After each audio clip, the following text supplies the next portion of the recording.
Saudara-saudara kasih dalam nama Yesus, kita percaya Allah kita yang berkuasa, yang selalu ada dalam hidup kita. Amin.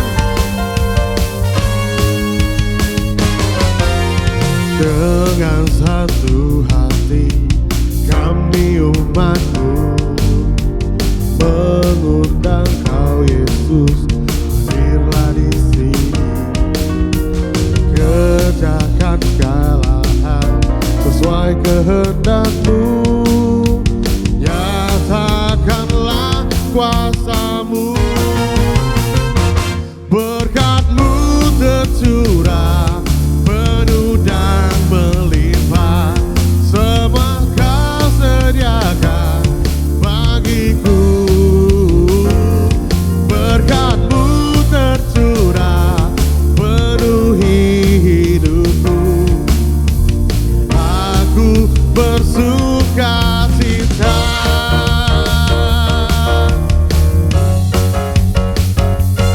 Mari kita bersama lagi memuji Tuhan. Mari bersama-sama katakan. Dengan satu hati kami umat-Mu mengundang Kau Yesus, hadirlah di sini. Kerjakan segala hal sesuai kehendak-Mu, nyatakanlah kuasa-Mu.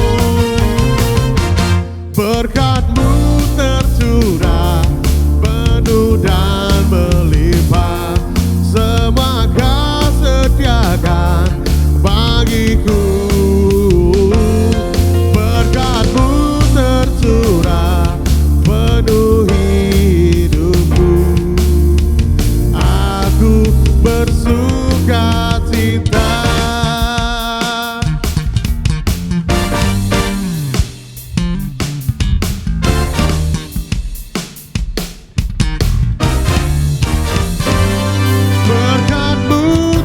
Curah penuh dan melimpah, semua Kau sediakan bagiku. Berkat-Mu tercurah penuhi hidupku, aku bersuka cita. Aku bersuka, aku bersuka cita.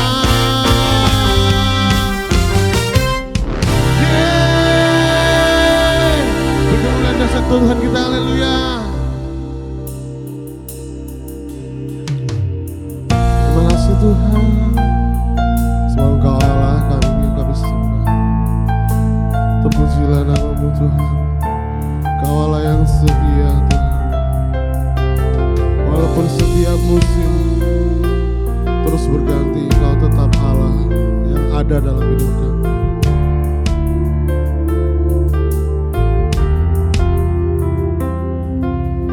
Dari manakah pertolongan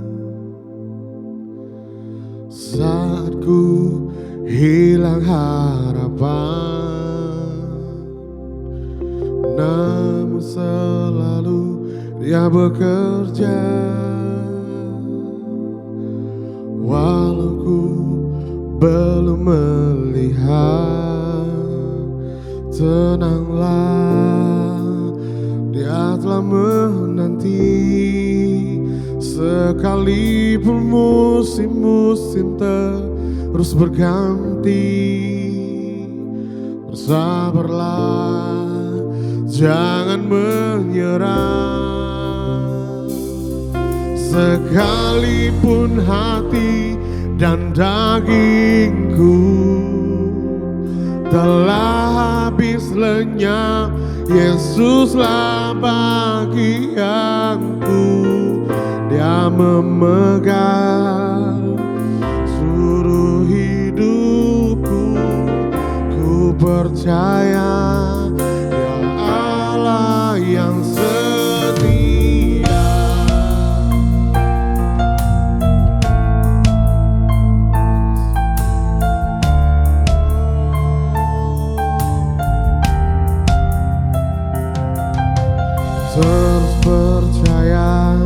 berserah, imanku tak akan goyah, karena firman-Nya berkata, Dia takkan pernah tinggalkan. Senanglah, Dia telah menanti, sekalipun musim-musim terus berganti. Bersabarlah, jangan menyerah, sekalipun hati dan dagingku telah habis lenyap, Yesuslah bagianku. Dia memegang seluruh hidupku, ku percaya Dia Allah yang setia, sekalipun hati dan dagingku telah habis lenyap, Yesuslah bagianku. Dia memegang seluruh hidupku, ku percaya Dia Allah yang setia.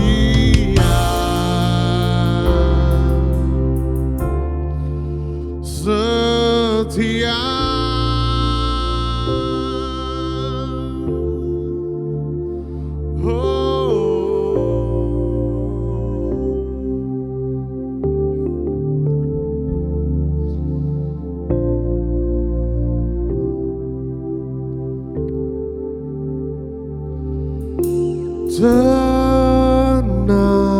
Tenanglah, hai jiwaku, tenanglah,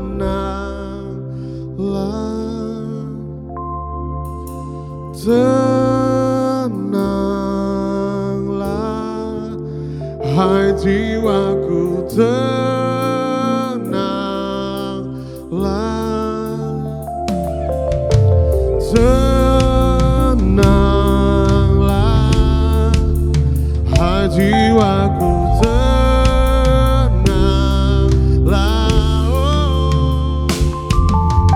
oh, tenanglah, hai jiwaku, tenanglah, tenanglah, Dia telah menanti, sekalipun musim-musim terus berganti. Bersabarlah, jangan menyerah, sekalipun hati dan dagingku telah habis lenyap, Yesuslah bagianku. Dia memegang seluruh hidupku, ku percaya Dia Allah yang setia, dan dagingku telah habis lenyap, Yesuslah bagianku. Dia memegang seluruh hidupku, ku percaya Dia Allah yang setia, setia.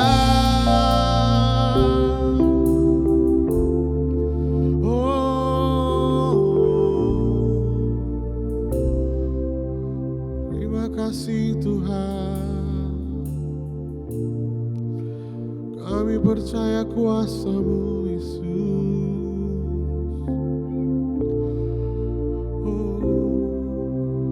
Hanya Engkaulah kebenaran kami Tuhan, Engkaulah satu-satunya Allah kami yang kami sembah. Terpujilah nama-Mu Yesus. Kami butuh Kau Tuhan,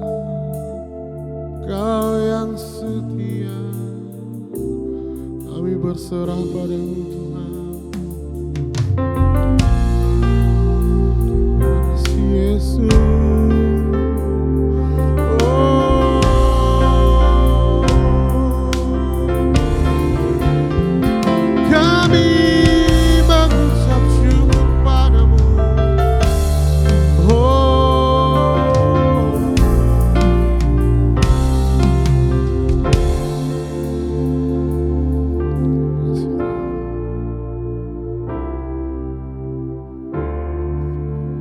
Berserah padamu Tuhan Yesus.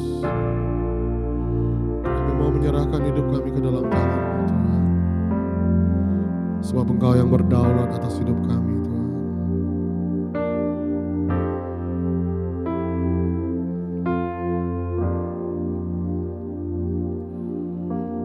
Aku berserah.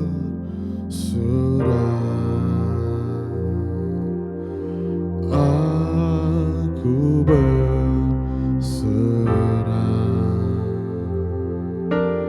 pada Yesus Juru Selamat. Aku berserah. Aku berserah.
Shalom semuanya, hari ini kita jumpa kembali dalam ibadah minggu. Semua kita akan bersuka cita menerima berkat Tuhan. Sebentar kita akan berdoa terlebih dahulu. Bapa di surga, kami bersyukur buat kasih dan kebaikan Tuhan yang selalu menyertai kami. Hingga saat ini kami dapat beribadah pada minggu ini, semuanya karena kasih setia Tuhan. Terima kasih Tuhan. Sebentar kami akan mendengar firman-Mu, berfirman-Lah Tuhan. Kuatkan kami yang lemah, pulihkan keadaan kami. Juga Tuhan sembuhkan kami yang sakit. Dan berikan kami pertumbuhan di dalam kami mendengar firman Tuhan. Agar kami dapat mengenal Kristus lebih dalam lagi. Terima kasih Tuhan. Dalam nama Yesus kami berdoa dan bersyukur. Haleluya. Amin. Puji Tuhan. Kita sebelum dengar firman Tuhan, kita akan mulai mendeklarasikan kembali. Deklarasi yang sering kita deklarasikan setiap minggu. Inilah kabar baik, saya diselamatkan oleh kasih karunia Allah, bukan oleh perbuatan saya. Saya dibenarkan, saya diubahkan, dan saya diberkati di dalam Dia. Sekarang saya tahu segala sesuatu terjadi dalam hidup saya untuk kebaikan. Karena saya dipanggil sesuai dengan rencananya. Bersama kita hidup untuk kemuliaan Allah. People is our mission, connect with God, make disciple, greater destiny. Puji Tuhan, kembali kita mendengar firman Tuhan. Dan ini minggu terakhir kita akan mendengar tema bounce back, mantul kembali. Kalau firman Tuhan hari ini, kita masih dalam 1 Petrus 4 ayat 12 sampai ayat yang 19. Kita akan bahas lebih dalam lagi perikop ini. Kita akan baca firman Tuhan. Ayat yang ke-12 kita mulai. Saudara-saudara yang kekasih, janganlah kamu heran akan nyala api siksaan yang datang kepadamu sebagai ujian, seolah-olah ada sesuatu yang luar biasa terjadi atas kamu. Sebaliknya, bersukacitalah sesuai dengan bagian yang kamu dapat dalam penderitaan Kristus, supaya kamu juga boleh bergembira dan bersukacita pada waktu Ia menyatakan kemuliaannya. Berbahagialah kamu jika kamu dinista karena nama Kristus, sebab roh kemuliaan yaitu roh Allah ada padamu. Jangan ada di antara kamu yang harus menderita sebagai pembunuh atau pencuri atau penjahat atau pengacau. Tetapi jika ia menderita sebagai orang Kristen, maka janganlah ia malu, melainkan hendaklah ia memuliakan Allah dalam nama Kristus. Itu. Ayat yang ke-17, karena sekarang telah tiba saatnya penghakiman dimulai, dan pada rumah Allah sendiri yang harus pertama-tama dihakimi. Dan jika penghakiman itu dimulai daripada kita, bagaimanakah kesudahannya dengan mereka yang tidak percaya pada Injil Allah? Ayat ke-18 mengatakan, dan jika orang benar hampir-hampir tidak diselamatkan, apakah yang akan terjadi dengan orang fasik dan orang berdosa? Karena itu baiklah juga mereka yang harus menderita karena kehendak Allah, menyerahkan jiwanya dengan selalu berbuat baik kepada Pencipta yang setia. Puji Tuhan. Setiap firman Tuhan yang kita sudah dengar, dari minggu ke minggu, bulan ke bulan, mengingatkan kita betapa mengikut Tuhan, menjadi orang Kristen, menjadi anak Tuhan yang sungguh-sungguh bukan hal yang mudah. Karena ada penderitaan yang harus ditanggung. Kalau pada saat ini ada penderitaan yang harus kita alami, kita juga harus tahu penyertaan Tuhan ada dalam kehidupan kita. Penderitaan adalah ujian iman yang Tuhan luaskan untuk membawa kita mengerti dan dapat melihat kemuliaan Tuhan di dalamnya. Jadi ujian iman, penderitaan itu adalah ujian iman yang Tuhan luaskan untuk membawa kita mengerti dan dapat melihat kemuliaan Tuhan di dalamnya. Di dalam penderitaan sekalipun kita dapat melihat Tuhan, melihat kemuliaannya. Saya ingat cerita Ayub yang dikatakan, dulu aku dapat mendengar tentang engkau. Dulu aku mendengar tentang engkau dari kata orang. Jadi dia mengenal Tuhan, karena mendengar kata orang. Tetapi ketika dia mengalami penderitaan, dia katakan, sekarang aku melihat Tuhan. Dalam badai, dalam penderitaan, Tuhan ingin kita mau melihat ada kuasa dan kemuliaan Tuhan di dalamnya. Pertemuan pribadi yang luar biasa bersama Tuhan ada di dalam badai itu sendiri. Sekarang kita akan lihat dalam 1 Petrus 4 ayat 12 dikatakan, gambaran ujian yang dihadapi orang benar seperti apa sih? Dalam 1 Petrus 4 ayat yang ke-12 dikatakan, ternyata gambaran ujian yang dihadapi orang benar adalah seperti nyala api siksaan. Kadangkala orang mengkaitkan ayat ini tentang hukuman karena ada nyala api siksaan. dikonekkan dengan neraka, bukan. Ayat ini tidak mengupas, tidak ada sangkut paut untuk keadaan akan datang, tetapi ini ayat ini berbicara untuk keadaan pada saat ini. Pada saat ini.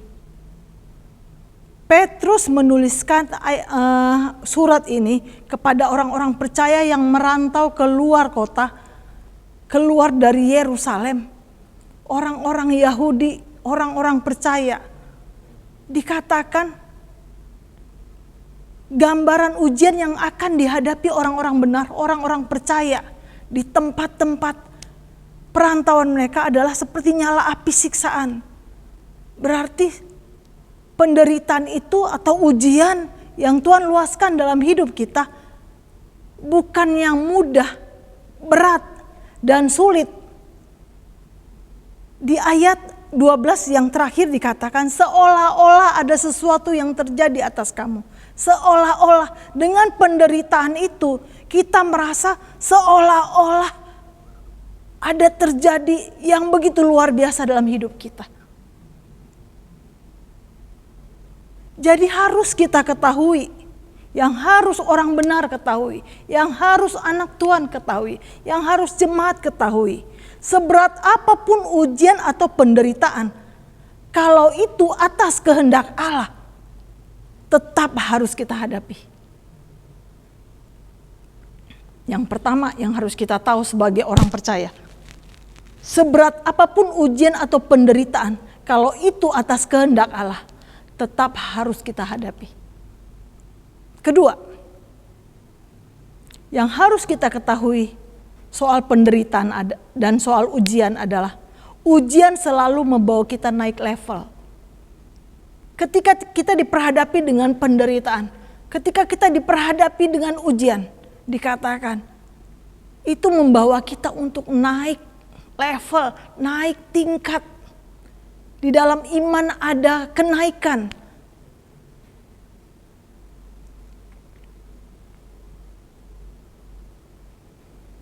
Dalam 1 Petrus 4 ayat 13 sampai 18 kita akan belajar ada dua penderitaan yang dapat dialami orang percaya. Ada dua penderitaan yang dapat dialami oleh orang percaya. Kita akan bahas satu. Orang percaya mengalami penderitaan karena nama Kristus. Karena ketika kita menderita karena nama Kristus, kita mendapat bagian dalam penderitaan Kristus itu sendiri. Ayat 13 kita boleh baca. 1 Petrus 4 ayat yang ke-13. Sebaliknya, bersukacitalah sesuai dengan bagian yang kamu dapat dalam penderitaan Kristus, supaya kamu juga boleh bergembira dan bersukacita pada waktu Ia menyatakan kemuliaannya. Ayat yang ke-14 demikian dikatakan. Berbahagialah kamu jika kamu dinista karena nama Kristus. Sebab roh kemuliaan yaitu roh Allah ada padamu. Penderitaan yang kita alami karena nama Kristus adalah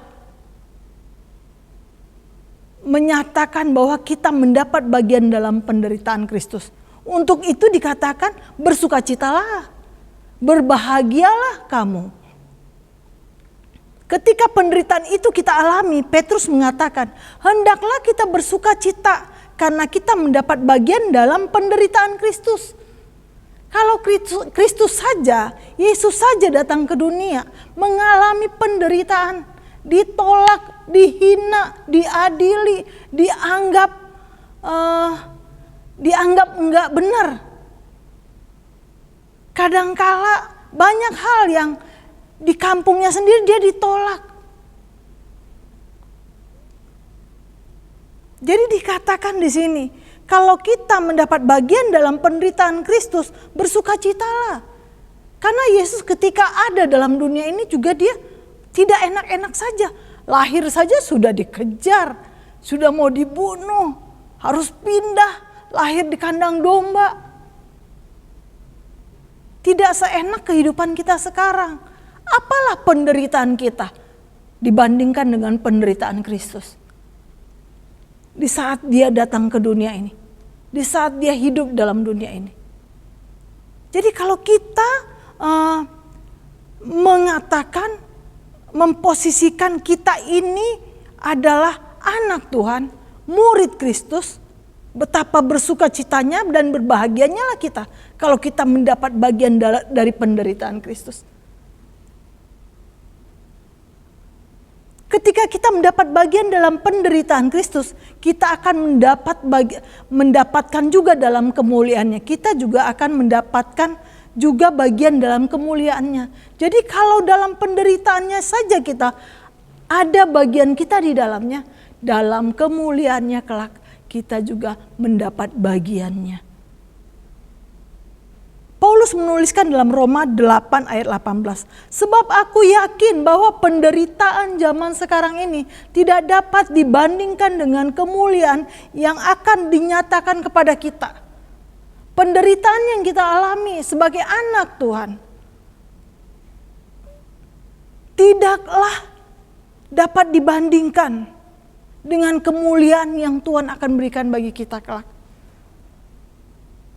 Tidak sebanding, penderitaan yang kita alami ini tidak sebanding dengan kemuliaan yang akan kita terima. Paulus mengatakan demikian. Petrus menuliskan pada ayat yang ke-13 tadi, ke-14 dia katakan, bukan hanya bersukacita, tetapi Petrus menuliskan, berbahagialah kalau kita mengalami penderitaan karena nama Kristus. Karena oleh roh kemuliaannya, yakni roh Allah sendiri ada di dalam kita. Jadi dikatakan bukan hanya bersukacita ketika engkau menderita karena mendapat bagian dalam penderitaan Kristus, tapi berbahagialah karena engkau harus menderita karena nama Kristus. Karena roh kemuliaan, yakni roh Allah sendiri ada dalam kita. Apa maksudnya? Ya berbahagialah kita. Ketika kita mengalami penderitaan, kita ada kekuatan karena roh Allah ada dalam kita. Filipi 4 ayat 13 dikatakan, segala perkara dapat kutanggung di dalam Dia yang memberikan kekuatan kepadaku. Kita dan Tuhan sudah menjadi satu, Dia di dalam kita. Kita dapat menanggung semua perkara, kita dapat menanggung semua penderitaan yang kita alami sekarang. Semua karena Tuhan ada di dalam kita. Petrus dan Paulus adalah dua rasul yang pernah mengalami betapa berat dan sulitnya penderitaan yang harus mereka tanggung sebagai pengikut Kristus. Dua rasul ini salah satu dari 12 rasul, dua rasul ini Petrus dan Paulus adalah yang pernah mengalami, yang sering, bukan hanya pernah, sering mengalami betapa beratnya dan sulitnya penderitaan yang mereka harus tanggung sebagai pengikut Kristus. Dihina, dikucilkan, dianggap kafir, diadili dan dipenjara. Sampai-sampai Paulus pernah menuliskan di dalam kitab Roma 8 ayat 35. Saking seringnya dia mengalami sesahan. Saking seringnya dia mengalami penderitaan. Ketika dia memberitakan Injil, ketika dia menjadi pengikut Kristus yang sesungguhnya. Dalam Roma 8 ayat 38 dia menuliskan, siapakah yang akan memisahkan kita dari kasih Kristus? Penindasankah? Kesesakankah? Atau penganiayaan? Atau kelaparan? Atau ketelanjangan? Atau bahaya? Atau pedang? Roma 8:39 ayat 39 dikatakan, atau kuasa-kuasa, baik yang di atas maupun di bawah, ataupun semua makhluk lain. Tapi di ayat 39 akhir dia katakan, tidak akan dapat, ya, apapun tidak akan dapat memisahkan kita dari kasih Allah yang ada dalam Kristus Yesus, Tuhan kita. Gak ada. Penderitaankah yang akan memisahkan kita dari kasih Allah? Ketelanjangankah? Kelaparankah? Aniayakah? Paulus mengatakan tidak ada. Padahal dia sangat sering mengalami penderitaan, tekanan, penolakan, diadili.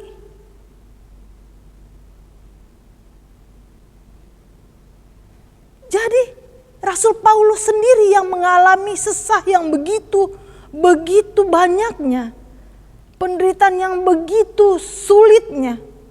Dia mengatakan, apapun tidak akan dapat memisahkan aku dari kasih Kristus. Wow, kita gak sebanding penderitaan yang Kristus alami dengan yang kita alami sekarang. Barangkali memang kita ada penderitaan, pernah lapar, pernah ini, iya. Keluarga kita yang selalu kita doakan, kenapa terus-terus begini? Tidak ada jalan keluar. Tidak ada penyelesaian.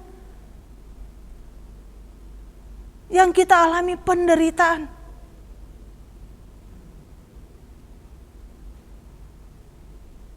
Tapi apapun yang kita alami sekarang, firman Tuhan, Rasul Paulus mengatakan, tidak ada yang dapat memisahkan kita dari kasih Kristus.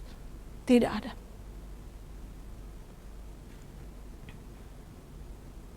Melalui ayat ini, Rasul Paulus ingin menguatkan kita.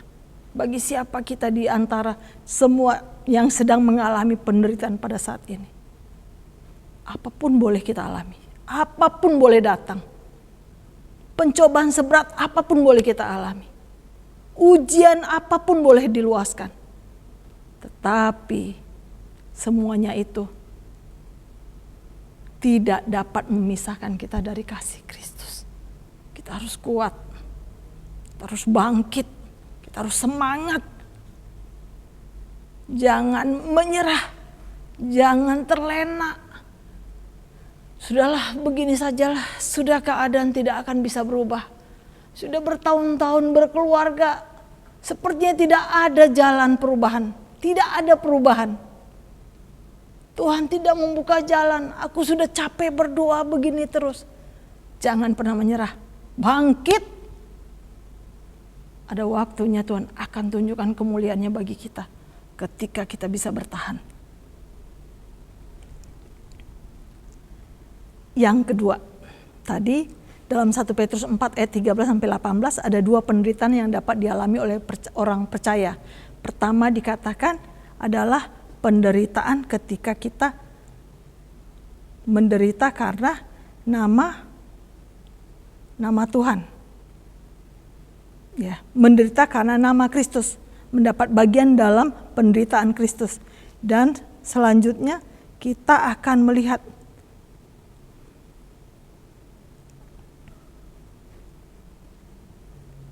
kedua penderitaan yang dapat dialami oleh orang percaya, yaitu kedua, menderita karena dosa.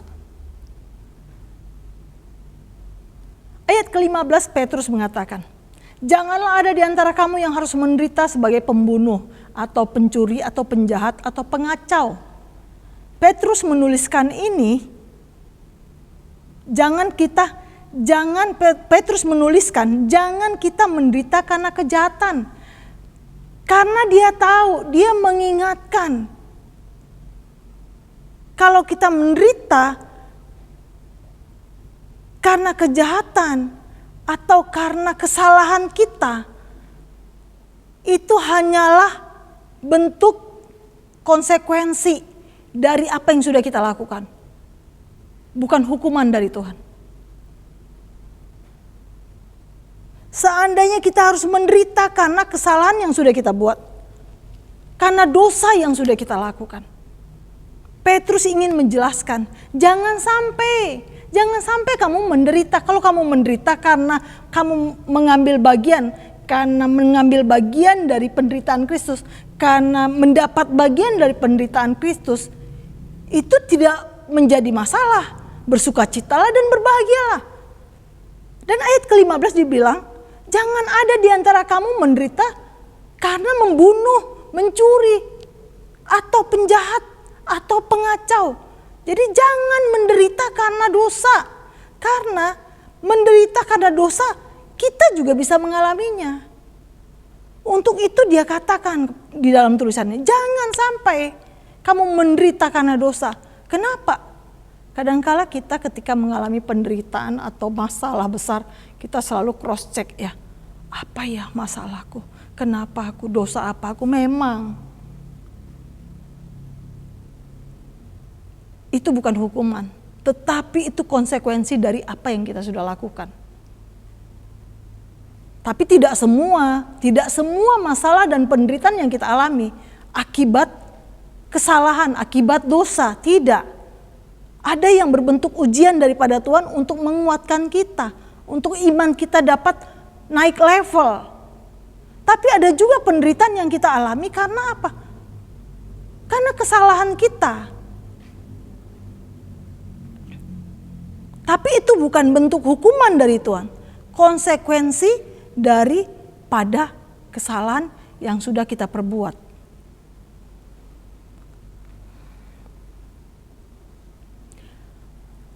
Minggu-minggu ini, bulan-bulan ini lagi seru-serunya bola ini. Barangkali saudara jemaat tidak tahu tuh, kalau saya suka bola. Saya suka bola. Salah satu yang saya dukung adalah Portugal. Memang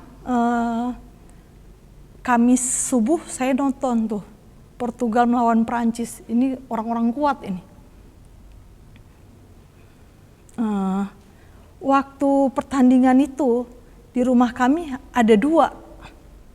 Ada pendukung Prancis, ada pendukung Portugal. Saya salah satu pendukung Portugal. Ya, maksud saya memberikan cerita ini, ada ilustrasi kecil yang akan saya bagikan nanti. Setelah itu, saya nonton. Ternyata kan seri itu, 2-2.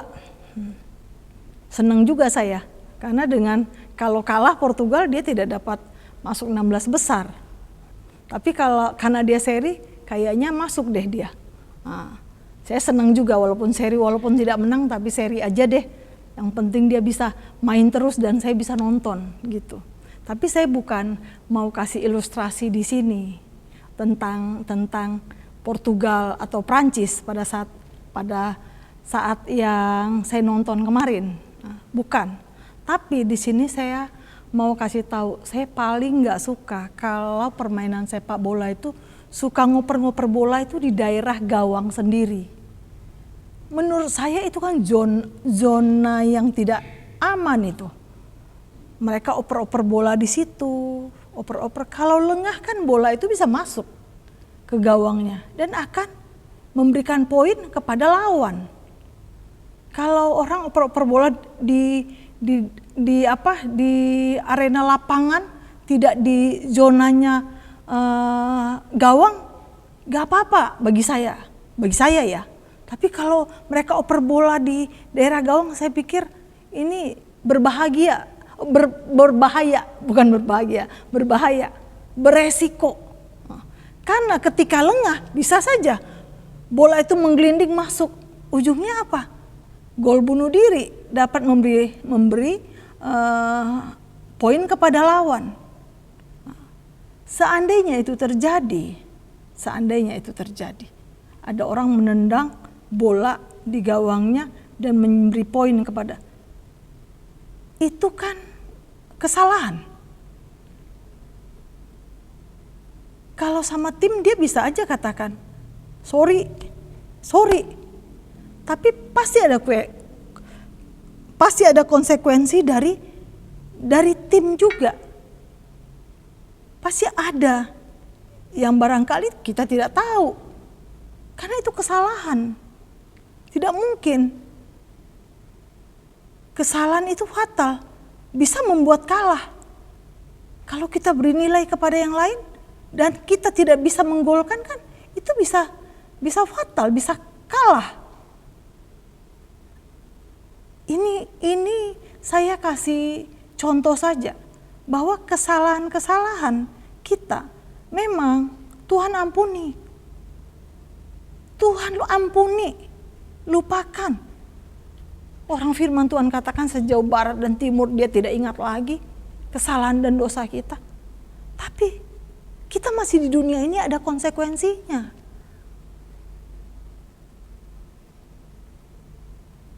Makanya Petrus mengatakan, jangan sampai ketika kamu melakukan kesalahan pasti ada konsekuensi. Ada penderitaan juga di dalamnya.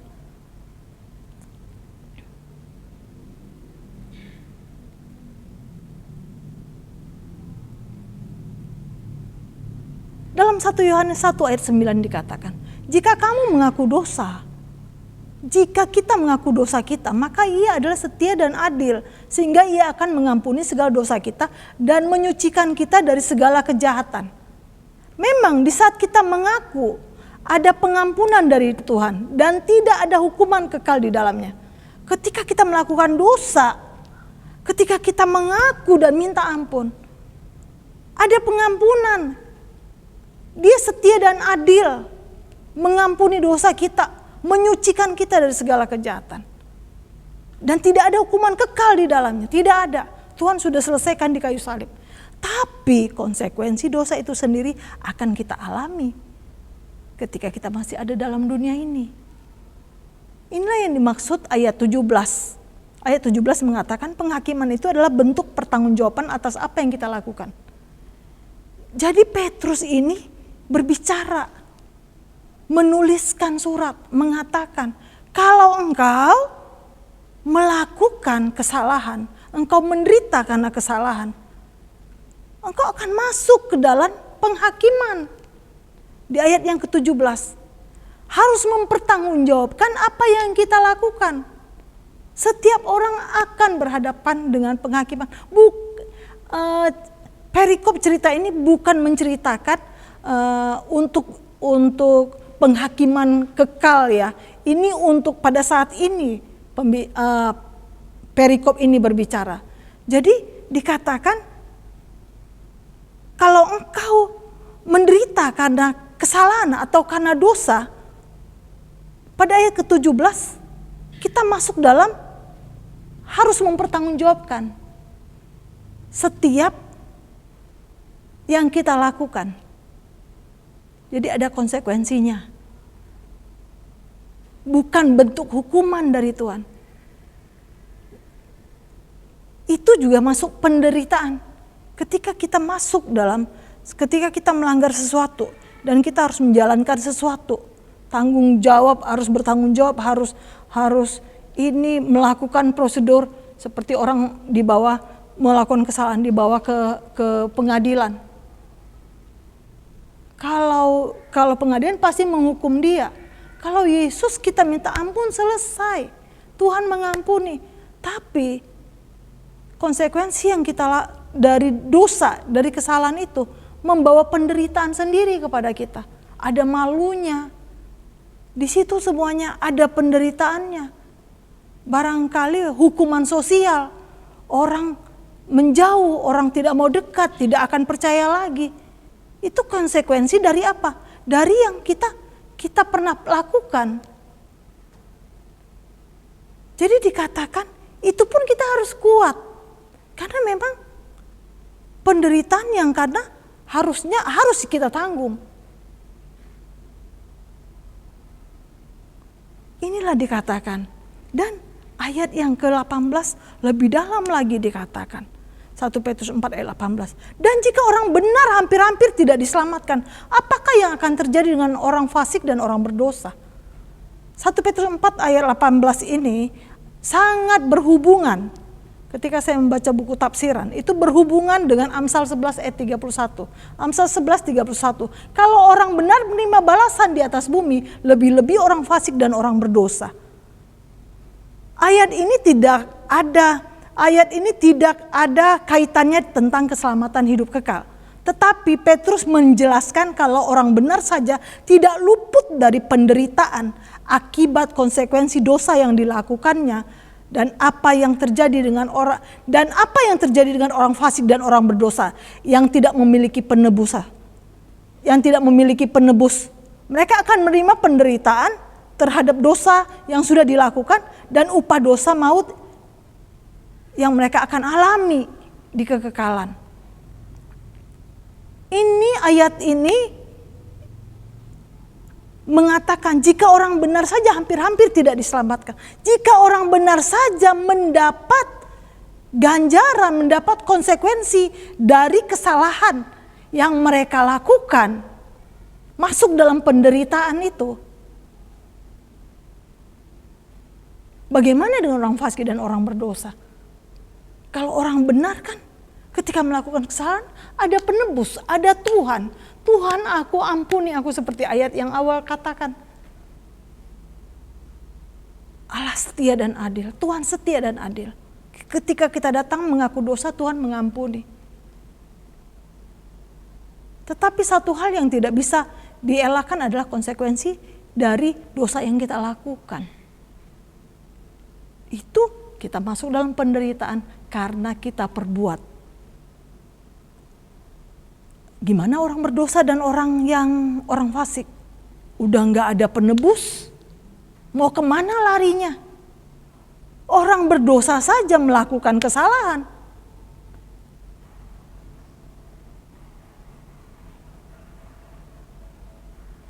Akan menghadapi konsekuensinya, akan menghadapi penderitaan juga. Untuk kesalahan yang dia lakukan. Bukan hukuman dari Tuhan ya. Sekali lagi saya tekankan, bukan hukuman dari Tuhan. Kadangkala konsekuensi dari kesalahan yang kita lakukan ini untuk mengingatkan lagi, untuk Tuhan meluaskan kepada kita, untuk kita dapat introspeksi diri kembali, untuk kita dapat berubah, untuk kita dapat mengingat, jangan jatuh ke lubang yang sama. Kalau Tuhan sudah ampuni, terus sudah kita tidak mendapat pelajaran dari masalah itu, ya kita akan jatuh ke hal yang sama, kita tidak belajar. Jadi hal itu Tuhan luaskan dalam kehidupan kita. Kalau orang benar saja mendapatkan hal itu, bagaimana dengan orang fasik? Tidak ada penebusnya. Ya pasti menderita di dunia dan di kekekalan juga. Tidak ada pengampunan bagi dia. Ini maksud ayat ini. Banyak orang mengaitkannya dengan akhir zaman, dengan keselamatan hidup kekal. Ya kalau ada yang mengkaitkannya, bisa jadi ada juga orang benar ketika sangat sulit penderitaan yang dialaminya. Dia tidak dapat menanggungnya.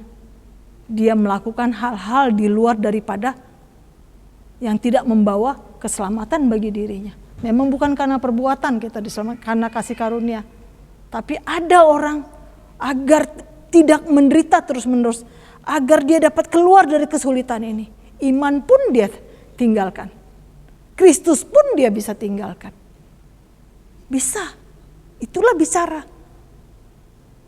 Ayat ini mengatakan kalau orang benar saja hampir-hampir tidak diselamatkan. Apakah yang terjadi dengan orang fasik dan orang berdosa? Jelas firman Tuhan.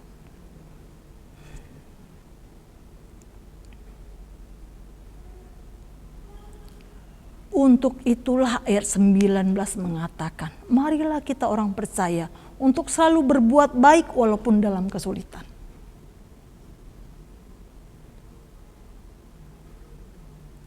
Dari semua firman Tuhan pada saat ini, ada beberapa kesimpulan yang dapat kita ambil. Penderitaan, ujian, apapun yang kita alami saat ini, kita harus kuat dan harus bangkit. Kalaupun engkau harus mengalami penderitaan karena dosamu, datanglah kepada Tuhan dan percayalah Dia mengampuni dan akan memulihkan keadaanmu. Bangkit semangat. Tuhan mampu memulihkanmu. Kalau engkau sudah minta ampun, Tuhan akan membenarkan engkau kembali. Tuhan akan menyucikan kembali. Tuhan akan menghapus dosamu. Tuhan akan melupakannya. Dan kalau engkau masuk dalam penderitaan, dari kesalahan yang kau alami. Kuat dan jalankan. Karena Roma 8 ayat 28 katakan, Allah turut bekerja dalam segala sesuatu untuk mendatangkan kebaikan. Baik itu karena kesalahan kita, baik itu karena kesalahan orang kita menderita, baik itu karena kesalahan kita menderita. Tapi Allah sedang bekerja dalam segala sesuatu untuk mendatangkan kebaikan bagi mereka yang mengasihi Dia, yaitu bagi mereka yang terpanggil sesuai dengan rencananya. Jangan takut penderitaan apapun yang kita alami hari ini, saat-saat ini. Tuhan katakan, mari kembali, bangkit, semangat, jangan lengah, jangan patah semangat, jangan putus asa. Ayo, Allah bekerja mendatangkan kebaikan bagi engkau dan bagi aku. Firman Tuhan. Amsal 24 ayat 16. Saya tutup firman Tuhan pada saat ini dengan satu ayat yang luar biasa. Sebab 7 kali orang benar jatuh namun ia bangun kembali. Tapi orang fasik akan roboh dalam bencana. Bangkitlah, semangatlah. Apapun yang kita alami hari ini, firman Tuhan katakan, 7 kali orang benar jatuh, namun ia bangun kembali. Kita akan berdoa. Bapa di surga, kami bersyukur untuk firman Tuhan saat ini. Engkau mengajarkan kami Tuhan untuk mengerti, untuk memahami betapa Tuhan Engkau mengasihi kami. Sekalipun kami mengalami penderitaan, karena nama-Mu, karena mendapat bagian dari penderitaan-Mu, kami bersuka cita dan berbahagia. Karena kami tahu Engkau ada dalam kami yang memberikan kami kemampuan dan kekuatan. Sekalipun penderitaan itu yang kami alami, dikarenakan kesalahan kami minta ampun. Tuhan, Engkau lihat setiap jemaat yang ikut ibadah pada saat ini. Kalau ada tangan yang terangkat yang mengaku dosanya, kalau engkau menderita pada saat ini karena kesalahanmu, engkau angkat tanganmu, engkau katakan kepada Tuhan, aku Tuhan, aku menyadari Tuhan ini karena kesalahanku. Minta ampun, Tuhan adil, setia akan mengampunimu dan akan memulihkan keadaanmu. Bangkit dan semangat, lihat. Tuhan pegang tanganmu untuk engkau kembali dipulihkan. Kuatlah dalam penderitaanmu. Tuhan, mampukan kami. Apapun yang kami alami, kami tahu Engkau tidak pernah tinggalkan kami. Terima kasih Tuhan, terima kasih. Seluruh hidup kami taruh ke dalam tangan-Mu, dalam pimpinan-Mu. Kami mengucap syukur untuk segala sesuatu yang kami alami dalam hidup ini. Karena kami tahu penderitaan yang kami alami tidak sebanding dengan kemuliaan yang Tuhan akan berikan bagi kehidupan kami. Terima kasih Tuhan. Di dalam nama Yesus kami berdoa dan mengucap syukur, haleluya. Amin. Selamat hari Minggu. Puji nama Tuhan, terima kasih untuk Pastor Evi yang sudah menyampaikan kebenaran firman Tuhan. Saya yakin kita semua sangat diberkati. Amin. Nah, hari ini mari kita akan sama-sama mengakhiri ibadah kita akan berdoa bersama-sama. Tuhan, kami mengucap syukur buat pagi hari ini. Terima kasih untuk kesempatan kalau kami boleh beribadah kepadamu Tuhan. Dan kami mengucap syukur atas pimpinan dan penyertaan Tuhan buat ibadah kami mulai dari awal hingga akhir. Dan Tuhan, hari ini aku berdoa secara khusus untuk jemaat-Mu. Biarlah penyertaan Tuhan ada di tengah-tengah jemaat-Mu, menguatkan, memberikan insight-insight baru, memberikan ide-ide yang baru di dalam nama Tuhan Yesus. Aku berdoa Tuhan, biarlah jemaat-Mu di musim ini bukan hanya melihat tema bounce back hanya sekedar tema, tetapi sungguh-sungguh terjadi di dalam kehidupan mereka, bahwa ada kebangkitan, ada kebangunan baru terjadi dalam kehidupan jemaat-Mu di dalam nama Tuhan Yesus. Tuhan, aku berdoa buat kesehatan setiap jemaat-Mu yang ada. Biarlah Tuhan tutup bungkus dan Tuhan melindungi dimanapun mereka berada. Aku percaya penyertaan Tuhan sempurna di dalam kehidupan mereka. Berkati pekerjaan mereka, berkati keluarga mereka. Semua yang mereka kerjakan biar Tuhan jadikan boleh berhasil di dalam nama Tuhan Yesus. Terima kasih Tuhan, kami menyerahkan segenap kehidupan kami ke dalam tangan-Mu. Hanya di dalam nama Tuhan Yesus kami berdoa dan mengucap syukur. Jemaat Tuhan sama-sama kita katakan amin. Thank you church, God bless you and have a nice Sunday.